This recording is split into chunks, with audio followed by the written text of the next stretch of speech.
기도하겠습니다. 하나님 아버지, 매일 우리의 삶의 자리마다 동행하시고 인도하시며 가장 필요한 것들로 채우시는 우리 하나님을 믿고 그리하신 또 하나님을 송축하며 감사와 찬송과 영광을 올려드립니다. 우리 삶의 모든 자리가 이 은혜에 감사하여 하나님 앞에 쌓는 우리 삶의 제단들이 되게 하여 주시고 우리를 통해 하나님의 이름만 높아지는 복된 삶의 자리들이 되게 하여 주옵소서. 이 한 주간도 말씀을 붙들고 살아갈 때에 겸손하게 말씀 위에 우리 삶을 포개고 그 말씀으로 점검받고 말씀이 원하고 기뻐하시는 대로 살고자 애쓰고 힘쓰는 우리 한 주의 삶의 자리가 되게 하옵소서. 감사드리며 예수님의 이름으로 기도하옵나이다. 아멘. 하루는 바벨론 왕 느부갓네살이 꿈을 꾸었습니다. 너무 이상해서 이 꿈을 해석할 수 있는 그 나라의 모든 지혜자들이라 스스로 일컫는 모든 사람들을 소집하게 됩니다. 이렇게 모인 사람들에게 내가 꿈을 꿨는데 내 꿈은 무엇이며 그 꿈의 내용은 무엇이냐 하고 물었습니다. 왕이 소집한지라 그 소집에 응하긴 했지만 이상한 거 아니겠어요? 대부분은 내가 이런 꿈을 꿨는데 이 꿈의 내용이 뭐야? 뭘 말하는 거지? 이렇게 가야 되는데 느부갓네살은 꿈 이야기도 해주지 않고 내 꿈이 내가 뭔 꿈을 꿨고 그 내용은 뭐냐? 이렇게 물어보니까 난감할 때가 이를 데 없었죠. 그래서 모여든 사람들은 급기야 이와 같은 일은 신 외에는 알 수가 없는 것 아닙니까? 그러자 오히려 왕은 화를 내면서 니들이 내 꿈 이야기를 하면 거짓말과 망령된 말로 그럴듯하게 꾸미고는 시간만 지나가기를 기다릴 것 아니냐, 그러면서 진노한 왕은 바벨론의 모든 자들을 죽여버려라 하고 명령을 내리게 됩니다. 그래서 다니엘과 그의 친구들을 포함하여 모두가 죽음을 기다려야 되는 그런 절박한 상황에 처해지게 된 거죠. 그럴 때 다니엘이 이 사실을 알게 되자 근위대장인 아리옥에게 나를 왕 앞으로 인도해 달라라고 부탁하게 됩니다. 이렇게 해서 왕 앞에 서게 된 다니엘은 하나님이 주시는 지혜를 힘입어 왕이 꾼 꿈의 내용을 말하였고요, 그리고 그 꿈에 대한 해석까지 왕에게 해 주었습니다. 다니엘이 그가 꾼 꿈을 이야기하고 그 꿈의 내용을 해석하자 왕은 크게 놀라지 않을 수 없었죠. 바로 그 꿈을 해석한 다니엘에게 보여주었던 왕의 태도가 기록된 본문이 오늘 함께 교독한 본문입니다. 그는요, 다니엘에게 크게 절하고는 이렇게 고백했습니다. 너희 하나님은 참으로 모든 신들의 신이시요 모든 왕의 주제시로다. 네가 능히 이 은밀한 것을 나타내었으니 네 하나님은 또 은밀한 것을 나타내시는 이로다. 여러분, 느부갓네살은 이 은밀한 것을 너에게 알게 하신 분도 하나님이시고, 그리고 앞으로도 이 은밀한 것을 너를 통해 드러내실 분도 하나님이시야, 이렇게 고백을 하고 있는 거죠. 그러면서 과연 네가 섬기는 하나님은 신 중에 신이시며 모든 왕들 중에 왕이다 라고 고백을 하고 있습니다. 이스라엘의 어떤 왕의 고백이 아닙니다. 유다 왕의 고백은 더더욱 아닙니다. 바벨론 왕 느부갓네살 왕의 고백입니다. 시간이 지나서 느부갓네살은 금으로 한 신상을 세우게 됩니다. 그 신상의 낙성식에는 모든 관료들을 참가시켰고요, 그리고 악기 소리가 들리거든 모두 엎드려 절하라 라고 명령했습니다. 그런데 우리가 흔히 다니엘의 세 친구라고 부르는 사드락과 메삭과 아벳노고는 하나님 외에 그 어떤 신상에도 절할 수 없다고 거절했습니다. 신상에 절하지 않는 자는 맹렬히 타는 풀무불에 던져 넣도록 명령이 내려진 상태임에도 그들은 그와 같은 명령을 거절한 것입니다. 절하기를 거절하는 세 사람에 대해 느부갓네살 왕은 분이 가득하여 평소보다 풀무불을 7배나 뜨겁게 하라 라고 명하였고요, 세 사람을 결박하여 던지라 라고 명령했습니다.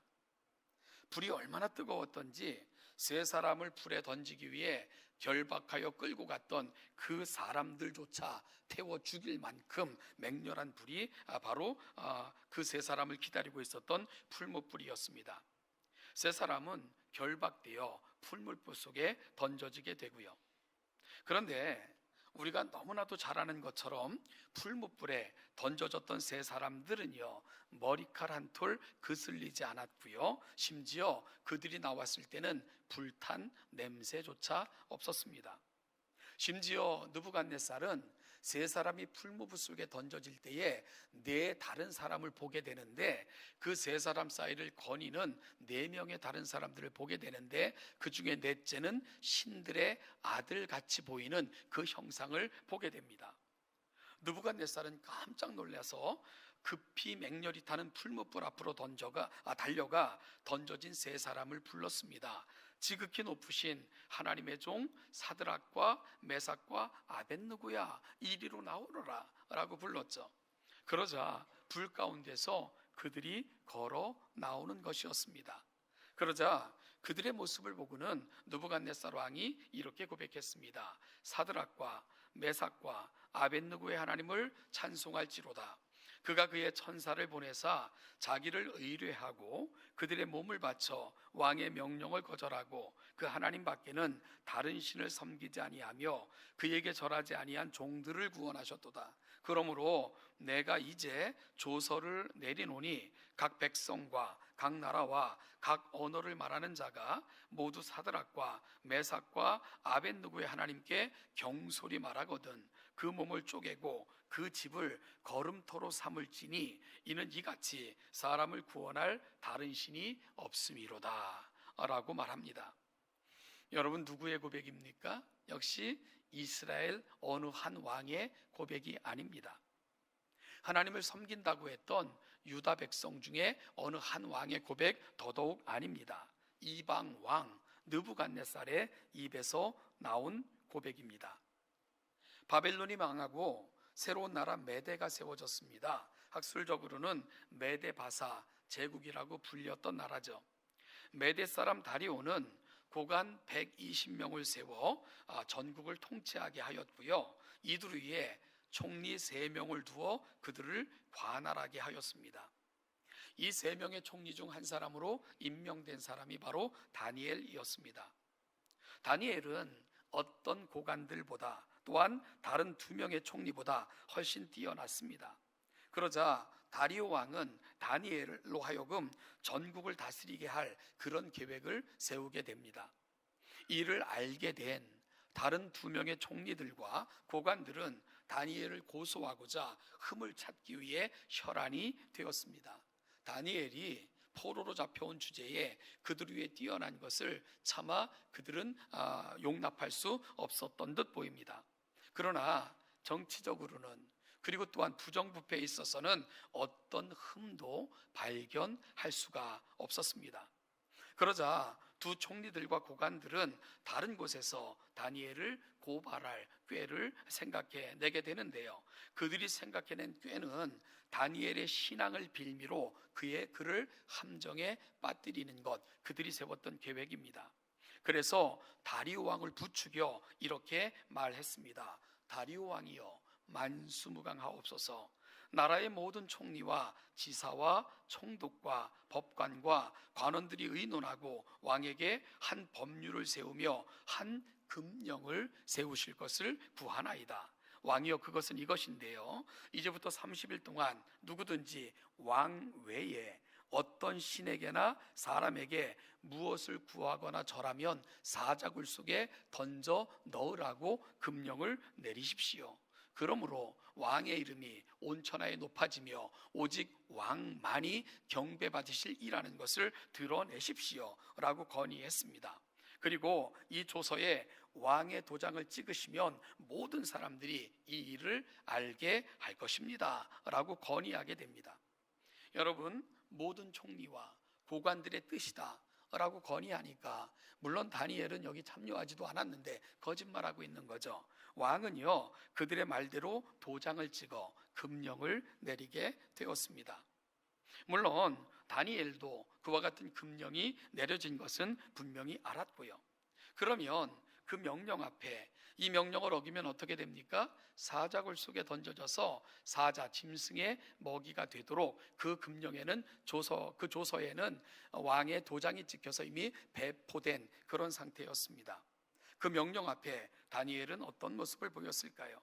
다니엘서 6장 10절은 다니엘의 모습을 이렇게 묘사하고 있습니다. 다니엘이 이 조서에 왕의 도장이 찍힌 것을 알고도 자기 집에 돌아가서는 윗방에 올라가 예루살렘으로 향한 창문을 열고 전에 하던 대로 하루 3번씩 무릎을 꿇고 기도하며 그의 하나님께 감사하였더라. 하던 대로 다니엘은 기도가 습관화되어 있던 그런 사람이었습니다. 그리고 또한 그는 조서에 정말로 다른 신에게 경배하면 사자굴 속에 들어간다는 것을 알고도 감사의 기도를 하나님께 올렸습니다. 역설적 감사가 아닐 수 없는 거죠. 그러자 대적들의 레이다에 다니엘이 걸려들었죠. 그들은 쾌재를 부르며 다니엘을 왕께 고발합니다. 그런데 다리오 왕은 다니엘을 너무너무 아꼈습니다. 그래서 이 다니엘을 어떻게 구해낼까 노심초사하게 됩니다. 그러면서 하루를 고민하면서 보내게 되는데 그런 왕을 보면서 바로 이 조서를 왕에게 갖다 주면서 강요했던 사람들은 다그칩니다. 왕이요, 왕의 도장이 찍혀서 반포된 겁니다. 이걸 어기시면 왕의 명예가 어떻게 되겠습니까? 하면서 끊임없이 다리오 왕을 다그치죠. 그러자 어쩔 수 없이 빗발치는 요구를 거절하지 못하고 다니엘을 사자굴 속에 던지게 되는 거죠. 그를 사자굴 속에 던지기 전 다리오는 다니엘에게 이렇게 말했습니다. 네가 항상 섬기는 너의 하나님이 너를 구원하시리라. 그리고 다니엘이 사자굴 속에 던져진 후 다리오 왕은 궁전으로 돌아가서 그날 밤을 뜬 눈으로 새우게 됩니다. 식음을 전폐했고요. 그리고 또한 왕궁에 있는 모든 사람들에게 오락을 금해라 라고 명령을 내립니다. 그리고 그렇게 뜬 눈으로 밤을 새운 왕은 날이 밝기도 전 새벽에 급히 일어나 사자굴로 달려갑니다. 그리고는 굴 가까이에서 슬피 소리질러 다니엘을 불렀습니다. 살아계신 하나님의 종 다니엘아, 네가 항상 섬기는 네 하나님이 사자들에게서 능히 너를 구원하였느냐 울부짖듯 소리칩니다. 굴 안에서 소리가 들려옵니다. 왕은 만수무강하옵소서. 나의 하나님이 이미 그의 천사를 보내어 사자들의 입을 봉하셨으므로 사자들이 나를 상해하지 못하였사오니 이는 나의 무죄함이 그 앞에 명백함이 오며 또 왕이요 나는 왕에게 아무런 해를 끼친 적이 없습니다 라고 대답을 합니다. 왕은 너무 기뻐 다니엘을 사자굴 속에 끌어올리라 라고 명령했습니다. 그의 몸은 조금도 상하지 않은 상태였습니다. 다리오 왕은 다니엘을 참소한 자들을 끌어오라 하였고요, 그들의 처자들과 함께 사자굴 속에 던지라 명령합니다. 그러자 그들이 굴 바닥에 닿기도 전에 사자들이 곧 그들을 움켜서 그 뼈까지도 부서뜨렸다라고 성경은 기록하고 있습니다. 이에 다리오 왕은 다시 조서를 내리게 됩니다. 그가 내린 조서의 내용은 이렇습니다. 너희에게 큰 평강이 있을지어다. 내가 이제 조서를 내리노라. 내 나라 관할 아래에 있는 사람들은 다 다니엘의 하나님 앞에서 떨며 두려워할지니 그는 살아계시는 하나님이시여 영원히 변하지 않으실 이시며 그의 나라는 멸망하지 아니할 것이요 그의 권세는 무궁할 것이며 그는 구원도 하시며 건져내기도 하시며 하늘에서든지 땅에서든지 이적과 기사를 행하시는 이로써 다니엘을 구원하여 사자의 입에서 벗어나게 하셨습니다. 이 조서는 온 땅에 있는 모든 백성과 나라들과 언어가 다른 모든 사람들에게까지 내려지라 라고 명령되어졌습니다. 여러분, 이 같은 고백, 오직 하나님만이 살아계신 신이시다, 그분만이 섬기기에 합당하다, 그분만이 홀로 세상을 주관하시는 이시다. 누구의 고백입니까? 이스라엘 왕의 고백 아닙니다. 마찬가지로 유다의 어떤 왕의 고백도 아닙니다. 이방 왕 다리오의 고백입니다. 시대가 바뀌고 나라가 바뀌고 정권이 바뀌고, 그런데 그런 격변의 시대 속에서도 우리가 확인할 수 있는 동일한 한 가지 사실, 바로 그 모든 시대에도 하나님을 보여준 사람들이 있었다는 사실입니다.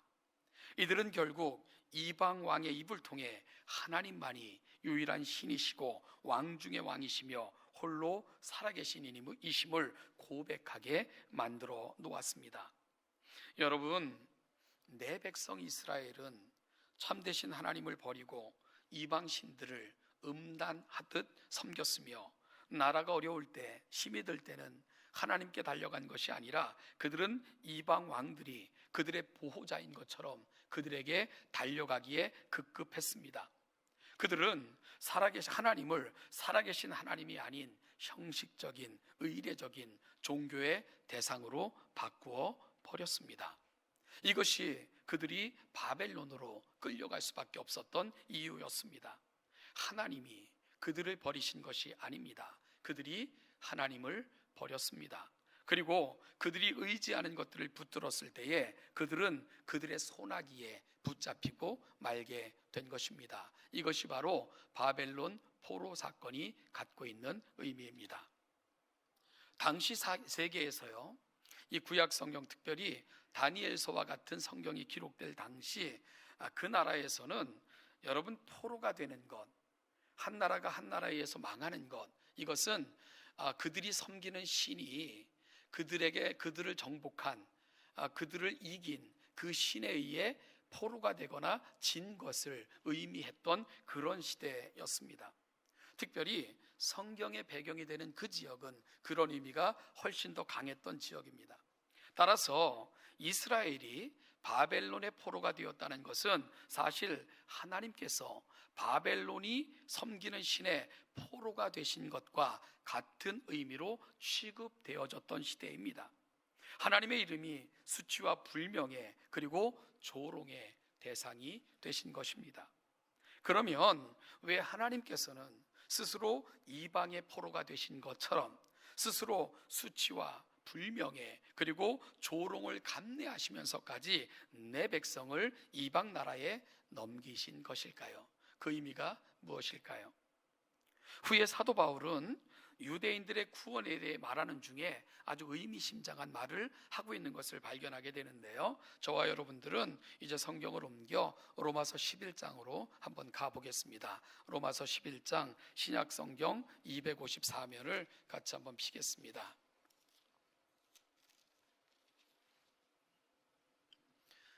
우리가 로마서를 읽어보면 질문하고 답하는 형식이 많이 등장하는 것을 보게 됩니다. 이걸 학술적으로는 디아트레베라고 이야기하는데요, 이 수사법은 이 가상적인 상대자를 놓고 논쟁을 벌이는 것과 같은 방식으로 답을 찾아가는 수사법을 디아트레베라고 이야기를 합니다. 그러니까 상대방과 논쟁을 벌여요. 그러면 상대방으로부터 나올 수 있는 질문을 미리 던져놓고는 그 질문에 대해 답을 하는 방식으로 진리를 선포하는 그런 방법을 디아트레베라고 하는데요, 로마서는 그런 방식으로 진행이 되는데 특별히 그런 방식이 가장 많이 나타나는 장이 로마서 11장입니다.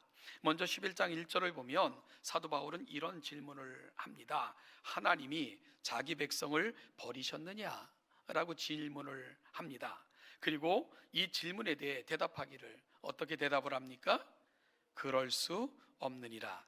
여기서는 한 단어가 번역이 안 됐죠. 결코 그럴 수 없느니라. 결코라는 단어가 빠져 있죠. 굉장히 강조하고 있는 것입니다.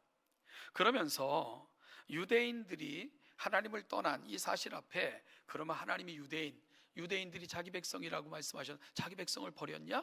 사도 바울이 뭐라고요? 결코 그럴 수 없느니라. 그러면서 선지자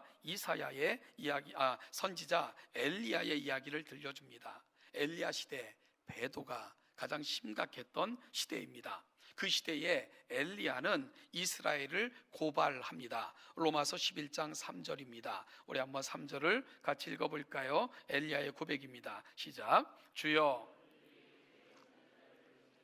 주의 저단들을 헐어버렸고 나만 남았는데 내 목숨도 찾나이다. 여러분, 11장 2절을 보면 그가 이스라엘을 하나님께 고발하되, 바로 엘리야가 고발하는 거예요. 하나님, 모두가 다 하나님을 버렸습니다. 나밖에 없어요. 아무도 남아있지 않아요 라고 고발을 했죠. 이 엘리야의 고발에 대해 하나님은 뭐라고 말씀하십니까? 4절 읽어볼까요? 시작. 그에게 하신 대답이 무엇이냐? 내가 나를 위하여 바알에게 무릎을 꿇지 아니한 사람 7,000명을 남겨두었다 하셨으니 라고요. 여러분, 사도 바울은 엘리야 시대의 이야기를 기억하며 이와 같이 지금도 은혜로 택하심을 받은 사람들이 남아있다라고 얘기를 하고 싶은 거예요. 그래서 11장 5절을 보면 우리 한번 같이 읽어볼까요? 시작. 그런즉 이와 같이 지금도 은혜로 택하심을 따라 남은 자가 있느니라. 가장 심한 배도가 이루어졌던 그 시대, 아무도 남아있지 않다고 고발하는 엘리야에게 그렇지 않다, 여전히 나를 위해 내가 남겨둔 자들이 있다 라고 대답하신 하나님의 말씀을 기억하면서 사도 바울은 그걸 그의 시대에 적용하고 있는 거예요. 이와 같이 지금도 은혜로 택하심을 따라 남은 자가 있느니라 라고 말하면서 하나님의 은혜는 여전히 계속되고 있음을 확인해 주었습니다. 그러면서 다시 질문합니다. 11장 11절입니다. 다시 한번 같이 읽어보겠습니다. 그러므로 내가 말하노니 그들이 넘어지기까지 실족하였느냐? 그럴 수 없느니라. 그들이 넘어짐으로 구원이 이방인에게 이르러 이스라엘로 시기나게 함이니라. 여러분, 사도 바울이 어떤 질문을 합니까? 그러면 이스라엘이 걸려 넘어져서 완전히 쓰러져 망하게끔 되었습니까? 라고 질문해요. 그럴 때 이 질문에 대해서 사도 바울은 어떤 대답을 한다고요? 결코 그럴 수 없느니라. 계속해서 강한 부정이 사용되고 있는 것을 보게 됩니다. 비록 지금은 이스라엘이 눈이 흐려지고 그들의 등은 굽어있고 온전하지 못해도 하나님께서 그들을 완전히 버리신 것 아니라는 겁니다. 그들이 넘어지기까지 실족하지 않을 것임을 사도 바울은 강력하게 선포하며 알려주고 고백하고 있는 것입니다. 그러면서 아주 역설적인 이야기를 하고 있는데요, 11장 11절입니다. 그럴 수 없느니라 그러면서 그들이 넘어짐으로 구원이 이방인에게까지 이르러 이스라엘로 어떻게 하게 한다? 시기나게 함이니라 라고 말씀하고 있는 겁니다. 여러분, 복음이 이방인에게 이르러 그들이 하나님께로 돌아와 하나님의 거룩한 은혜에 거하는 것을 볼 때 유대인들이 시기하듯 다시 하나님의 은혜를 사모하게 될 것이고 그렇게 그들이 회복될 것임을 말씀하고 있는 것입니다. 그러면서 유대인들의 구원의 문제에 대해 이런 결론을 내려요. 12절 같이 읽어보겠습니다. 시작. 그들의 넘어짐이 세상의 풍성함이 되며 그들의 실패가 이방인의 풍성함이 되거든 하물며 그들의 충만함이리요. 여러분, 하나님은 유대인의 넘어짐까지 사용하셔서 세상 구원을 위한 놀라운 섭리로 사용하셨습니다. 그러면 유대인들이 돌아와 하나님의 충만함으로 하나님을 찬양할 때 얼마나 더한 영광이 세상에 선포되겠느냐 라고 사도 바울은 역설적 하나님의 놀라운 기대가 임할 그 시대를 이와 같은 방식으로 선포하고 있는 것입니다. 기대가 된다는 거죠. 하나님의 놀라운 은혜가 어떻게 임할 것인가 가히 상상할 수 없을 정도의 일들이 일어나게 될 것이다 하는 것을 사도 바울은 말씀하고 있는 것입니다. 어찌 보면 사도 바울의 대답이 오늘 우리가 했던 질문, 왜 하나님께서는 스스로 이방의 포로가 되신 것처럼 스스로 수치와 불명예 그리고 조롱을 감내하면서까지 내 백성을 이방 나라에 넘기셨던 것일까에 대한 답이 될 수가 있다고 생각을 합니다. 하나님께서는 이방 왕의 입을 통해 오직 하나님만이 살아계신 참이 하나님이시며 왕 중의 주제이심을 고백하게 하심으로 내 백성을 고치려 하셨던 것입니다. 그들이 놓치고 잊고 살았던 것에 대해 다시금 신앙 양심이 회복되고 굽어진 등이 바로 펴지고 흐려진 눈이 밝아져 하나님을 다시 찾게 하시고자 스스로 이 수치와 불명예를 하나님은 감당하셨던 것입니다. 그리고 결국은 그들을 고치셔서 때가 되매 다시금 그들의 고국으로 돌려보내 무너진 신앙, 무너진 성전, 무너진 신앙의 터를 다시 세우고자 하셨던 것, 그것이 바로 하나님께서 수치와 불명예를 감내하시면서까지 내 백성을 이방 나라로 보내셨던 이유입니다. 그리고 이 절박한 시대에 바로 이와 같은 역사에 참여했던 하나님의 사람들이 있는 거죠. 다니엘과 세 친구와 같은 사람들, 느헤미야와 에스라와 같은 사람들, 모르드게와 같은 사람들, 그들은 이 하나님의 마음을 알았기에 하나님을 붙들고 그 하나님의 이름에 승부수를 띄우고 그 하나님을 보여주는 놀라운 역사를 그 시대 속에 감당했던 것입니다. 사랑하는 성도 여러분, 우리가 살아가는 세상을 봅니다. 사도 바울이 당시 유대인들을 진단했던 것처럼 눈이 흐려보지 못하고 등은 항상 굽어 있는 것처럼 보이는 그러한 시대를 우리가 살고 있다는 생각을 해보게 됩니다. 눈이 흐려져 바른 상을 보지 못하는 것처럼 진정한 신앙의 가치는 훼손되어져 있고요. 등이 굽어져 제대로 걷지 못하고 보지 못하는 것처럼 기우뚱거린 채 신앙의 흉내를 내고 있는 우리의 모습은 아닌가. 어떤 때는 참 마음이 답답하고 아플 때가 있는 것, 우리가 내가 나를 보는 이 시대를 모르는 이 시대의 모습을 보는 그러한 내 마음의 생각이 아닌가, 그렇게 생각이 들 때가 많습니다. 어찌 보면 이것이 우리네 현대 교회의 모습은 아닐까 걱정될 때가 있죠. 여러분, 그러면 이러한 시대, 오늘 우리에게 필요한 고백과 다짐은 뭘까?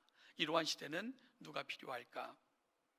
알고 있는 이야기겠지만 오래전 미국에서 구세군 전도팀이 길에서 전도를 하고 있었는데, 그때 그 곁을 한 설교자가 지나가다가 그들을 만나 격려하고 그렇게 길을 계속 가려고 할 때 이 전도팀이 부탁을 했어요.